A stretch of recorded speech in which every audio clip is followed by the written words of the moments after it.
Hello Pete, our group is Group D and we will be doing our presentation on whistleblowing, relationships between being an accountant and one's public and or societal responsibilities. I'm Donna and I'll be covering what are some ethical obligations of being an accountant. Next will be Jake with what is whistleblowing and how does it occur. And then Manu will be doing what are the consequences of whistleblowing, and Zane will be finishing with who are some notable whistleblowers. Firstly, I'm not sure if you've seen this movie, Shawshank Redemption, basically about a man, Andy Dufresne, who is charged and convicted of 2 life sentences for the murder of his wife and her lover. He's innocent though. And so throughout his time in prison, the warden and security guards find out that he has some accounting abilities.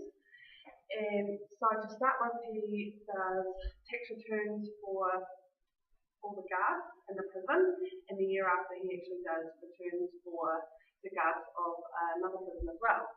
And then he moves on to the big leagues and starts embezzling money for the warden from a construction company for Andy's help. In return, he gets protection from the guards. In the end, Andy actually escapes and consequently steals some of the warden's money. So looking at this ethically, Andy stopped in the warden, but at the same time did steal some of the warden's embezzled money. So that brings me on to ethics. New Zealand accountants have NZ Code of Ethics fundamental principles. These include integrity, being straightforward and honest, objectivity, being unbiased, confidentiality, not disclosing sensitive information, professional competence, keeping up with current legislation, and professional behaviour to comply with relevant laws. Now I will pass you on to Jake to talk about what is whistleblowing. Yeah, what is whistleblowing? Well, whistleblowing is the act of exposing misconduct of a person or organisation. Misconduct is due to something illegal or unethical. Whistleblowing is not something that you hear of happening very often, because the internal control of businesses usually catch the actions that would be whistleblowing about. There are 2 types of whistleblowing, internal and external.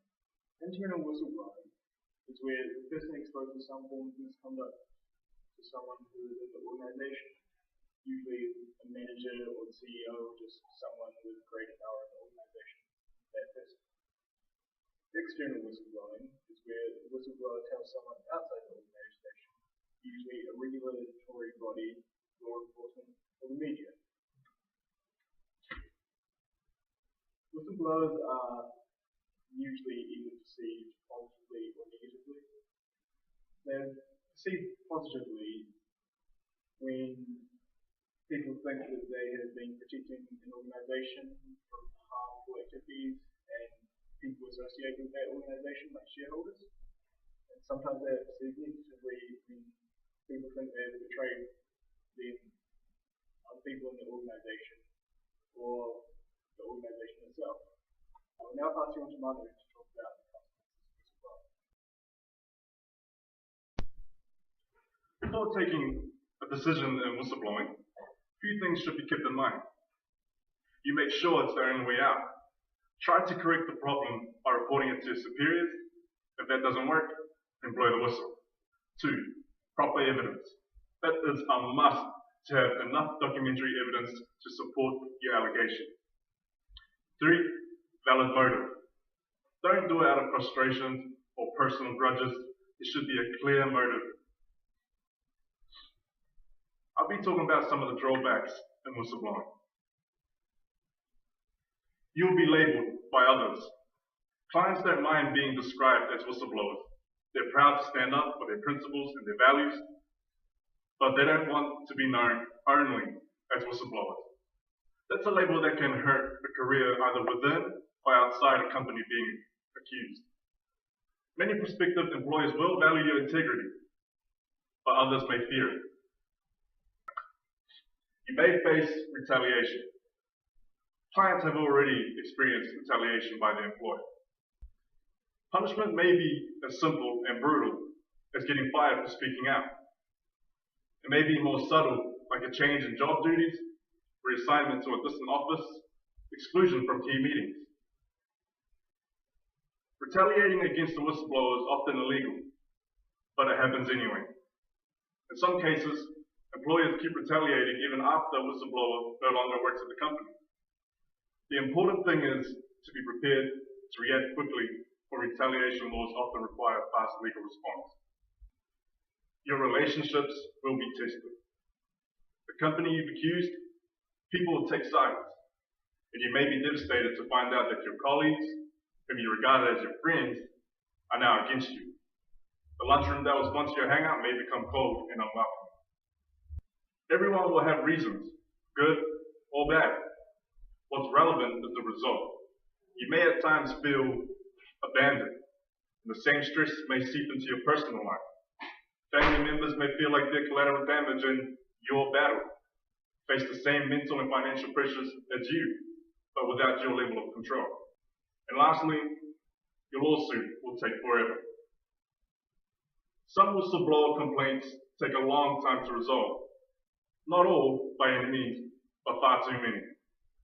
Certain types of cases have extra legal steps. Some fraud complaints must be filed under seal. In other cases, an administrative agency or special counsel must examine the claim before they proceed. Almost always, an employer will deny everything. And since employers usually have more time and more money than employees, they will try to outlast the whistleblower by taking every step slowly, hoping that your money, your patience, or your sanity will run out. And then, even if you're strong, comes the appeal. There is no remedy here except to assemble your best case. Thank you. There have been many whistleblowers throughout history, stretching back as far as 1777. This has been across a huge spectrum of industries and entities. As you'd also expect, there's a huge range of responses and consequences of whistleblowing, ranging from being ignored to being hailed as a hero or having lawsuits filed against you. In recent years, Edward Snowden has stuck out as the most notorious whistleblower of our modern age, depending on which side of the fence you sat on. In June 2013, he leaked thousands of classified documents from the NSA to mainstream media sources, and by doing this, exposed a huge amount of mass surveillance that was taking place in both the US and across a whole lot of other countries, including New Zealand as part of the Firewise network. Whether this surveillance was ethical or even legal has been the source of quite considerable debate over the following years. Some parties view Snowden as a hero, who exposed the fact that governments have been spying on their people on a large scale with no real reason besides paranoia. Others view him as a traitor to his country, who severely impaired the national security of several nations because he had an axe to grind. In any case, governments around the world have now had to focus a lot more on treading carefully around the issues of mass surveillance and how much surveillance they carry out on their own people. The consequences of Edward Snowden's whistleblowing were severe. The US government at the time charged him with 2 counts of violating the Espionage Act and stealing government property, and cancelled his passport, so he theoretically had nowhere to go. With nowhere to go, he eventually managed to seek asylum in Russia, where he has remained to this day. He is currently trying to claim asylum in the European Union in negotiations with Sweden, I believe. This is a fairly extreme example of the effects whistleblowing can have, but it does go to show the damage it can do to the whistleblower's life and also the enormous consequences it can have on society as a whole. To cover an example from the accounting industry, Antoine Deltour leaked 28,000 documents from PricewaterhouseCoopers in 2012, which showed how multinational firms were rotating their their funds around multiple countries to lower their corporate taxes. This gave rise to the Luxembourg Leaks journalistic investigations. Luxembourg, of course, is a well-known tax haven in the European Union, where if you can take advantage of it, you move your funds, it'll lower your overall tax. While there was no outright illegal activity taking place, the line between tax avoidance, legal, and tax evasion, illegal, has always been a very blurry one, and Deltor's leak focused a lot of worldwide attention on the topic. Deltor then faced criminal charges. Whistleblowing is a complex, multifaceted issue affecting individuals, businesses, and societies. What we've shown you today is just a small part of how it does all of this. It takes a lot of doing, takes a lot of guts, and it's definitely relevant for this accounting class, as when we go into the world, odds on, we'll encounter a situation that's going to challenge us ethically, and we need to be equipped to face that. Thank you. Our question from Group C, with regards to the movie reference, do you believe that a good action exposing the illegal activities make up for the wrong behaviour? I think, in reference to the movie, no, Andy has done the wrong thing ethically by initially embezzling the money for the woman and then ultimately stealing his money. But I do think it is illegal but fair given the context of the movie. If I was in that situation, then I would probably do the same thing. What other ethics does Acct cover? Well, Acct covers confidentiality, which is about disclosing sensitive information, and professional behaviour, which is keeping up with current legislations, which these points have been added to our slides since our presentation. A question from Group E. What sanctions or punishments apply for false whistleblowers?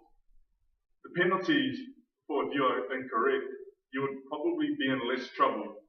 But if you lied about something that didn't take place, punishment would be more severe. Alright, so what was Edward Snowden's effect locally, so on New Zealand and GCSB? Along with the rest of the world, GCSB had to start treating more carefully around how it went about surveillance. In New Zealand, it actually had a serious effect on the 2014 general election of all things. Not only did Edward Snowden throw his weight behind Kim.com and the Internet Martyr Party, theoretically dropping a bombshell shortly before the election, which didn't really go off. He also meant that Labour spent most of their campaign trying to discredit National concerning the surveillance they've been doing rather than simply running their own campaign, arguably a costly election.